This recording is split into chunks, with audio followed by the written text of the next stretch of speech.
Hello नमस्कार, कैसे हैं आप सब लोग। मेरा नाम है राज राजौरी और स्वागत है आपका एक बार फिर राजौरी साइंस एकेडमी के एक और नई वीडियो में।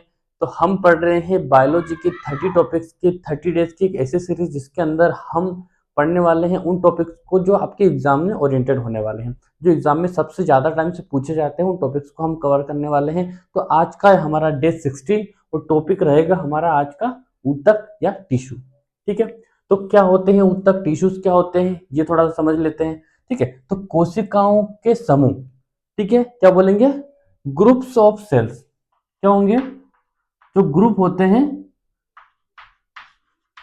सेल्स के, कोशिकाओं के जो समूह होते हैं उन समूह को क्या बोला जाता है, उन समूह को बोला जाता है ऊतक या टिश्यू। ठीक है, जिनका क्या होते हैं, ये सबसे पहली बात तो कि एक समान कोशिकाओं से मिलकर बने होते हैं। कैसे होते हैं, ये एक समान या सिमिलर कोशिकाओं से मिलकर बने होते हैं और जिनके कुछ निश्चित काम होते हैं। ठीक है, हर टिश्यू का एक पर्टिकुलर काम होता है बॉडी के अंदर। ये दो बातें ध्यान रहेगी क्या। सबसे पहला कि कोशिकाओं के समूह होते हैं, जो एक समान कोशिकाएं होती हैं वो मिलकर क्या बनाती हैं, टिश्यू बनाती हैं। और हर एक टिश्यू का एक पर्टिकुलर काम होता है, दो चीज याद रहेगी। दूसरा क्या है, सभी बहुकोशिकीय जीव होते हैं। ठीक है, तो अभी हमने देखा था सिंगल कोशिकाओं के अंदर जो यूनिसेल्युलर एनिमल्स होते हैं उनके अंदर तो एक ही कोशिका होती है, तो उनके अंदर टिश्यू बनेंगे कैसे। टिश्यू कहाँ पाए जाएंगे, जितने भी पृथ्वी पर जितने भी बहुकोशिकीय जीव होते हैं, जैसे प्लांट हो गए, एनिमल हो गए। दो ही कैटेगरी हम पढ़ते हैं, प्लांट और एनिमल, जिनके अंदर बहुकोशिकीय होते हैं, जो बहुकोशिकीय जीव होते हैं। ठीक है, तो उनके अंदर सभी के अंदर क्या पाए जाएंगे, ये टिश्यूज पाए जाएंगे।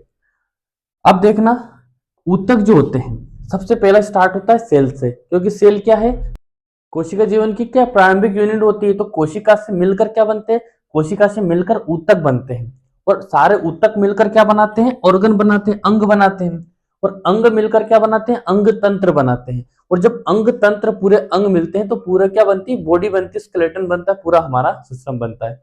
ठीक है, तो याद रहेगा टिश्यू जो होते हैं हम उनको कहाँ में पढ़ेंगे, एक तो प्लांट्स के अंदर पढ़ेंगे, जो बहुकोशिकीय प्लांट्स होंगे, और एनिमल्स के अंदर पढ़ेंगे। ठीक है, तो सबसे पहले हम पढ़ते हैं प्लांट्स के अंदर। ठीक है, तो प्लांट्स के अंदर जो टिश्यूज होते हैं वो दो प्रकार के होते हैं। एक होते हैं विभोजित ऊतक, ठीक है, और दूसरे होते हैं स्थायी ऊतक। विभोजित ऊतक को हम बोलते हैं मेरिस्टेमेटिक टिश्यू। ठीक है, क्या बोलेंगे, मेरिस्टेमेटिक टिश्यू। स्थायी ऊतक को हम बोलेंगे परमानेंट टिश्यू। क्या बोलेंगे,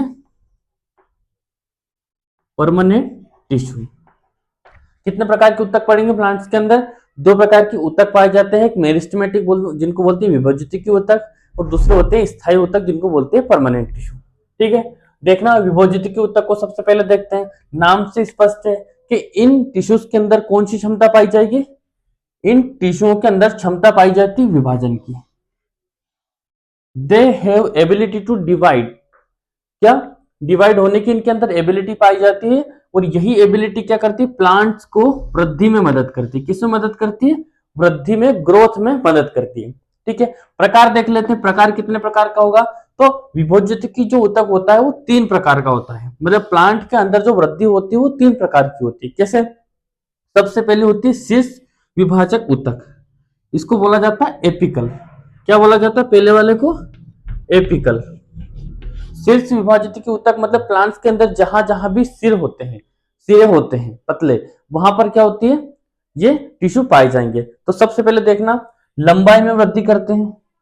क्या करेंगे, लंबाई में वृद्धि करते हैं। अगर पूछे आपसे कि जो एपिकल टिश्यू होता है या शीर्ष विभाजक जो ऊतक होता है उससे प्लांट में क्या होता है, तो उससे प्लांट की लंबाई में वृद्धि होती है। एग्जाम में पूछे गए हैं क्वेश्चन और आते हैं हर बार, क्या होगा, प्लांट की लंबाई में वृद्धि होगी। दूसरा कहाँ पाए जाएंगे, ये जड़ों में पाए जाते हैं और तनों में पाए जाते हैं। ठीक है, इसमें भी एक चीज नोटिस करना, जड़ों और जो तने होते हैं उनके शीर्ष पर पाए जाते हैं। कहाँ पाए जाते हैं, शीर्ष पर पाए जाएंगे, तभी तो ये क्या करेंगे, ये वृद्धि करेंगे लंबाई में। ठीक है, याद रखना। दूसरा है अंतस्थ विभाजक ऊतक या इंटरकेलरी टिश्यू बोलते हैं इनको। पत्तियों के आधार और ग्रंथियों पर पाए जाते हैं। जो पत्तियां होती है, जहां से पत्तियां का जो आधार भाग होता है वहां, और जो नोट्स पाई जाती है, जो गठाने होती है पत्तियों के अंदर, ये उनके अंदर पाए जाते हैं। ठीक है, पार्श्व विभाजक ऊतक जिसको बोलते हैं लेटरल टिश्यू या लेटरल मेरिस्टेमेटिक टिश्यू।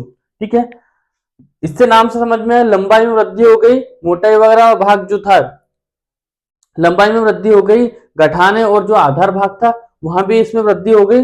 आखिरी जो बच रहा है पार्श्व विभाजक ऊतक, इसको बोलते हैं लेटरल मेरिस्टेमेटिक टिश्यू। ये क्या करता है, ये चौड़ाई और मोटाई में वृद्धि करता है। क्या करता है, मोटाई और चौड़ाई में वृद्धि करता है। जड़ों और तनों के किनारों पर पाया जाता है, जड़ों और किनारों के तनों पर पाया जाता है। डायग्राम से समझेंगे हम इसको, एक डायग्राम बना के मैं आपको बताता हूं। ये मान लो हमारे पास क्या है, ये हमारे पास कोई प्लांट है, क्या है, ये कोई हमारे पास एक प्लांट है। ठीक है, और ये प्लांट का तना है, और यहाँ क्या होगी, प्लांट की जड़ें होगी, ये प्लांट की जड़ें होगी। तो देखना, ध्यान देना इसके अंदर, ये जो तने के किनारे जो होते हैं ये वाला भाग, ठीक है, और ये जड़ों का ये नीचे वाला भाग, तो यहां पर जो पाए जाएंगे वो कौन से होंगे, वो होंगे हमारे विभजित ऊतक में शीर्ष विभाजक ऊतक, एपिकल टिश्यू जो होंगे यहां पाए जाएंगे। दूसरे क्या है, अंतस्थ ऊतक, तो जो पत्तियां होती है, पत्तियों की जो आधार और जो गठाने होती है ये बीच बीच में, ये यहां पर कौन से टिश्यू पाएंगे, यहां पर होंगे अंतस्थ विभाजक टिश्यू, जिनको बोलते हैं इंटरकेलरी टिश्यू। ठीक है, पार्श्व विभाजक ऊतक कहां पाए जाएंगे, पार्श्व विभाजक ऊतक पाए जाएंगे जिसे तना हो गया, ये तने की भाग, ये किनारा, ये जड़ों का ये आसपास का दोनों साइड का किनारा, इससे क्या होती है, इनकी मोटाई में वृद्धि होगी। तो यहाँ जो पाए जाएंगे ये हमारे थर्ड टाइप के होंगे, यहाँ होंगे हमारे फर्स्ट टाइप के जो ऊपर ऊपर पाए जाते हैं, और जो गठानों में पाए जाते हैं ये वाले, ये होंगे हमारे सेकेंड टाइप। ठीक है, याद रहेगा। ओके, देख लो एक बार और आगे बढ़ते हैं। ठीक है, तो जो अगला प्रकार है ऊतक का वो है स्थायी ऊतक। इसके पहले हमने पढ़ा था विभजित ऊतक जो प्लांट की लंबाई, चौड़ाई और ग्रोथ में मदद करता है। दूसरा है स्थायी ऊतक। क्या होते हैं स्थायी ऊतक, तो ये क्या होते हैं, जो विभाजक ऊतक होते हैं उन्हीं से मिलकर बने होते हैं, पर क्या होता है समय के साथ ये अपनी जो क्षमता रहती है विभाजन की, उस क्षमता को खो देते हैं, इसलिए ये अलग हो जाते हैं। क्या हो जाते हैं, स्थायी हो जाते हैं। कितने प्रकार के होते हैं, तो प्रकार की बात करेंगे तो ये दो प्रकार के होंगे, एक सरल स्थायी ऊतक, दूसरा क्या है, जटिल स्थायी ऊतक। मतलब इसको बोलेंगे हम सिंपल परमानेंट टिश्यू, क्या बोलेंगे, सिंपल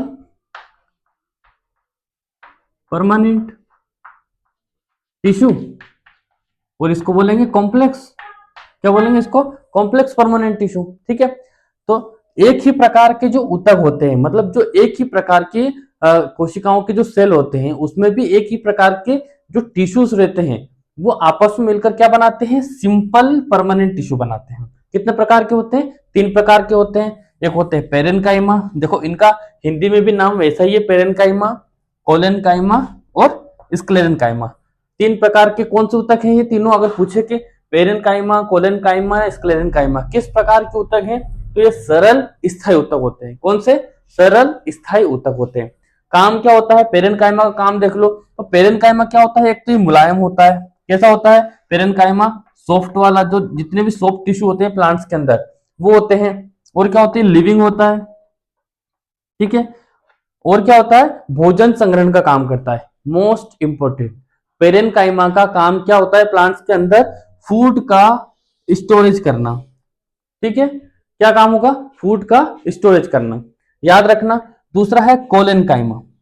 अब कोलेनकाइमा का क्या काम होता है, तो कोलेनकाइमा प्लांट्स को लचीलापन और सहारा प्रदान करता है। आपने नोटिस किया होगा जब प्लांट की किसी टहनी को आप पकड़ के नीचे खींचते हैं, ठीक है, तो जब उस प्लांट की टहनी को आप पकड़ के नीचे खींचते हैं और थोड़ी देर बाद छोड़ते हैं तो वापस कहां चली जाती है, वापस उसी जगह पे चली जाती है। तो प्लांट्स के अंदर जो लचीलापन आया और जो सहारा, खड़े होने में जो सहारा मिलता है प्लांट्स को, वो कौन सा टिश्यू करता है, वो करता है कोलेनकाइमा। किस प्रकार का होता है, सरल टिश्यू होता है और स्थायी होता है। ठीक है, अगला है स्क्लेरेनकाइमा। क्या होता है स्क्लेरेनकाइमा, मृत होता है, मजबूत और कठोरता प्रदान करता है। कैसे, आपने देखा होगा प्लांट जैसे जैसे बड़ा होता है तो उसका जो बाहरी आवरण होता है वो मृत हो जाता है, कठोर हो जाता है, सूख के हार्ड हो जाता है। तो वो जो सबसे बाहरी आवरण जो होता है प्लांट का, उसी को हम बोलते हैं स्क्लेरेनकाइमा। जो क्या हो जाता है, मृत होता है, छाल जिसको बोलते हैं, प्लांट की जो छाल होती है वो होती है उसका स्क्लेरेनकाइमा। जो मजबूती और कठोरता प्रदान करता है प्लांट्स को। ठीक है, दूसरा जो प्रकार है इसका है जटिल स्थायी ऊतक। अब जटिल से नाम समझ में आ रहा होगा, स्थायी था, सरल था, मतलब एक ही प्रकार का टिश्यू उसके अंदर था। जटिल की बात हो रही मतलब एक से ज्यादा प्रकार के टिश्यू आपस में जब मिलते हैं तब बनता है जटिल स्थायी ऊतक। ठीक है, कौन से होते हैं? ये भी दो प्रकार के होते हैं। कौन कौन से? एक होता है जाइलम, जिसका नाम आपने सबने सुना है, और दूसरा है फ्लोएम, जो काफी ज्यादा बार एग्जाम में पूछे गए हैं, इंपोर्टेंट होते हैं तो याद रखना। जाइलम क्या होता है, फ्लोएम क्या होता है। जाइलम में आप याद रखना, जाइलम शब्द के अंदर दो शब्द आपको मिल रहे हैं। जल, जल क्या होता है? पानी होता है। ठीक है, पानी होता है जल, तो जाइलम से याद रखना जल। ठीक है, तो ये क्या काम करेगा, इसका काम देख लेना। पानी और जो खनिज लवण होते हैं, मतलब वाटर एंड मिनरल्स का जो ट्रांसपोर्टेशन होता है प्लांट को, कहां से मिलता है? वो जड़ों से मिलता है। कहां से मिलता है? जड़ों से। तो जड़ों के द्वारा जो पानी और जो मिनरल्स जो होते हैं मृदा के अंदर, उन मिनरल्स का अवशोषण होता है जड़ों के द्वारा, और जड़ों से वो कहां पहुंचा दिए जाते हैं? प्लांट के सभी भागों में पहुंचा दिए जाते हैं। तो उसका काम कौन करता है? वो काम होता है जड़ों के द्वारा। याद रखना, वो एक दिशीय होता है, एक ही दिशा में होता है, मतलब नीचे से सिर्फ ऊपर की ओर ही होता है। एक दिशीय होता है। कौन? जाइलम जो काम करता है वो एक दिशीय करता है, मतलब एक ही दिशा में करता है, जो पानी और खनिज लवणों का अवशोषण करता है और प्लांट को ऊपर की ओर भेज देता है दूसरे भागों में। दूसरा भाग है, अब पानी तो मिल गया प्लांट को, अब काय की जरूरत पड़ेगी? अब भोजन बनाएंगे, तो जो फ्लोएम होता है, याद रखना, फ्लोएम से फल याद रखना। फल क्या होता है? भोजन होता है जिसे खाते हैं हम। ठीक है, तो याद रखना फ्लोएम से आएगा फल, और ये इसका काम क्या होता है? भोजन का परिवहन। तो भोजन बनता क्या है? प्लांट्स के अंदर भोजन का निर्माण होता है पत्तियों में। कहाँ होगा? पत्तियों के अंदर। तो जब भोजन का निर्माण पत्तियों के अंदर होता है, तो पत्तियों से जो फूड होता है, उस फूड को प्लांट के जितने भी पार्ट होते हैं, प्लांट के सभी भागों में उसको भेज भेज दिया जाता है, सभी भागों के अंदर उसको पहुंचा दिया जाता है। तो वो काम कौन करता है? वो काम करता है फ्लोएम। तो फ्लोएम क्या है? फ्लोएम और जाइलम जटिल स्थायी ऊतक होते हैं। याद रखना, जटिल स्थायी ऊतक कौन होते हैं?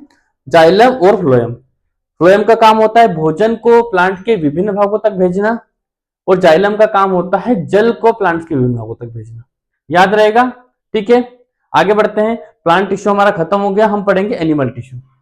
ओके, तो इसके पहले वाला पार्ट था हमारा प्लांट टिश्यू का, और अगला पार्ट जो है हमारा पशु ऊतक या एनिमल टिश्यू। ठीक है, देखना ये कितने प्रकार के होते हैं। तो जो पशु ऊतक होते हैं या एनिमल के अंदर जो टिश्यू पाए जाते हैं, वो टोटल 4 प्रकार के होते हैं: इपिथेलियल, कनेक्टिव, मस्कुलर और न्यूरल या नर्वस टिश्यू, जिनको बोलते हैं, जो इपिथेलियल होते हैं उनको बोलते हैं उपकला ऊतक, कनेक्टिव को संयोजी ऊतक, मांसपेशी ऊतक मस्कुलर, और तंत्रिका ऊतक मतलब नर्वस टिश्यू। ठीक है, टोटल 4 प्रकार के टिश्यू किसमें पाए जाते हैं? एनिमल्स के अंदर। ठीक है, सबसे पहला वाला देखना, इपिथेलियल या उपकला ऊतक। क्या होते हैं? शरीर के अंगों के ऊपर, मतलब हमारा जो शरीर है उस शरीर पर, और शरीर के जो ऑर्गन्स होते हैं जैसे किडनी, लिवर, तो उसके ऊपर का जो आवरण होता है वो कौन से ऊतक का बना होता है?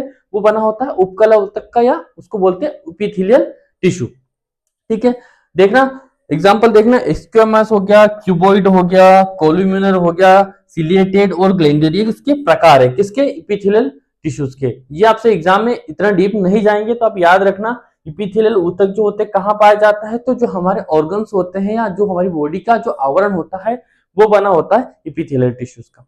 ठीक है, दूसरा है संयोजी ऊतक या कनेक्टिव टिश्यू। इससे हर बार एग्जाम में क्वेश्चन आया है। एक ब्लड संयोजी ऊतक है, ये क्वेश्चन को आप कई बार पढ़ चुके हैं। इसके अलावा भी जो टिश्यूज होते हैं उनको भी आप देख लो, क्योंकि इससे संभावना है एग्जाम में क्वेश्चन आने की। शरीर के भागों को जोड़ने में सहायता करते हैं। क्या काम होता है? नाम से स्पष्ट है, कनेक्टिव टिश्यू। क्या करते हैं? कनेक्शन बनाते हैं, कनेक्ट करते हैं एक दूसरे को। ठीक है, जैसे ब्लड क्या है? खून हमारा एक तरल संयोजी ऊतक होता है। बोन हो गया, ये क्या है? ये कठोर संयोजी ऊतक होता है। ब्लड क्या है? तरल संयोजी ऊतक होता है, और जो हमारी हड्डियां होती है, बोन होती है, वो कठोर संयोजी ऊतक होता है। उसके बाद कार्टिलेज होता है, जो उपास्थि होती है। लिगामेंट हो गए हमारे, टेंडन हो गए हैं, या एरियोलर टिश्यू जो होते हैं, और एडिपोज टिश्यू, ये भी एग्जाम में पूछा गया। इसको बोलते हैं वसीय ऊतक। क्या बोला जाता है? वसीय ऊतक बोला जाता है इसको। ठीक है, तो ये भी क्या है? ये सरल संयोजी ऊतक है। क्या है? ये संयोजी ऊतक के प्रकार है हमारे। अगला है मस्कुलर टिश्यू। मांसपेशीय ऊतक, नाम से स्पष्ट है, गति के लिए हेल्प करते हैं, गति करने में हेल्प करते हैं। कैसे? मसल से जब हम चलते हैं, घूमते फिरते हैं, तो हमारे उसमें क्या काम करती है? हमारी मसल्स काम करती है मूवमेंट करने के लिए। जैसे हमें हाथ को ऐसे मोड़ना है, हाथ को ऐसे उठाना है, गर्दन को घुमाना है, तो हमारी मसल्स जो होती है वो यहाँ काम करती है। तो ये कितने प्रकार के होते हैं? ये 3 प्रकार के होते हैं। एक वॉलेंटरी, जिसको बोलते हैं हम ऐच्छिक मसल्स, जो हमारी इच्छा से काम करती है। जैसे मान लो मुझे नीचे देखना है, मुझे ऊपर देखना है, मुझे दाएं देखना है, मुझे बाएं देखना है, मुझे हाथ को ऐसे ऊपर उठाना है, यूं करना है, एक्सरसाइज करना है, वर्कआउट करना, साइकिल चलाना। तो इन सब में क्या हम हमारी इच्छा से जो काम कर सकते हैं, जिन मसल्स को हम हमारी इच्छा अनुसार हिला सकते हैं या मूवमेंट करा सकते हैं, वो होती है हमारी वॉलेंटरी मसल्स। ठीक है, तो वो क्या हो, वो वहां पर कौन से टिश्यू काम करते हैं? हमारे वॉलेंटरी टिश्यूज काम करते हैं। दूसरे होते हैं इनवॉलेंटरी टिश्यू, अनैच्छिक ऊतक, जो हमारी इच्छा से काम नहीं करते हैं। तो हमारे जितने भी इंटरनल ऑर्गन्स होते हैं, जैसे किडनी, लीवर, ये अपने हिसाब से चलते हैं, अपने हिसाब से काम करते हैं। तो यहाँ पर पाए जाने वाले जो टिश्यूज होंगे वो कौन से होंगे? Involuntary connective tissue, involuntary muscular tissue होंगे। ठीक है, दूसरा है कार्डियक टिश्यू। तो कार्डियक टिश्यू का याद स्पेशल है, एक ही अंग है जहां पर कार्डियक टिश्यू पाए जाते हैं, वो है हमारा हार्ट। क्योंकि हमारा जो हार्ट होता है वो कार्डियक मसल से मिलकर बना होता है, कार्डियक टिश्यू से मिलकर बना होता है। तो ये केवल कहां पाया जाएगा? ये टिश्यू सिर्फ हार्ट के अंदर ही पाया जाता है। ठीक है, दूसरा है नर्वस टिश्यू। जो लास्ट है, चौथा, वो है नर्वस टिश्यू। नर्वस टिश्यू इसको बोलते हैं तंत्रिका कोशिकाओं से बना होता है। कौन सी कोशिकाओं से? जो हमारे जो नर्व सेल्स होते हैं, जो न्यूरॉन्स होते हैं, उनसे मिलकर ये टिश्यू बना होता है। तो इस टिश्यू का काम क्या होता है? इस टिश्यू का काम होता है मैसेज को ट्रांसपोर्ट करना, ट्रांसमिट करते हैं ये मैसेज को ब्रेन से शरीर के दूसरे अंगों तक, या दूसरे अंगों से जो मैसेज आते हैं उनको रिसीव करते हैं और ब्रेन को हमारे जो ब्रेन होता है, ब्रेन को सप्लाई करते हैं। ठीक है, याद रहेगा, तंत्रिका कोशिकाओं से बना होता है, संदेश भेजने का काम करता है मस्तिष्क और शरीर में। ठीक है, तो ये हमारा यहाँ ये टॉपिक हमारा खत्म होता है कौन सा? टिश्यूज के अंदर, जिसके अंदर हमने प्लांट टिश्यू और एनिमल टिश्यू को कवर किया हुआ है। कुछ भी चीजें हमने इसमें छोड़ी नहीं है, जितना भी हो सकता था वो सारे आवश्यक इंपॉर्टेंट टॉपिक्स को हमने इसमें उठाया है, हर एक चीज को कवर किया है। ठीक है, तो आप बहुत अच्छे से इसको पढ़ना, वीडियो को शेयर करना अपने दोस्तों के साथ, लाइक करना और चैनल को सब्सक्राइब जरूर कर लेना और बेल आइकन को भी दबा देना, ताकि अगली बार का जो नोटिफिकेशन है वीडियो का वो आप सभी तक सबसे पहले पहुंचे। धन्यवाद।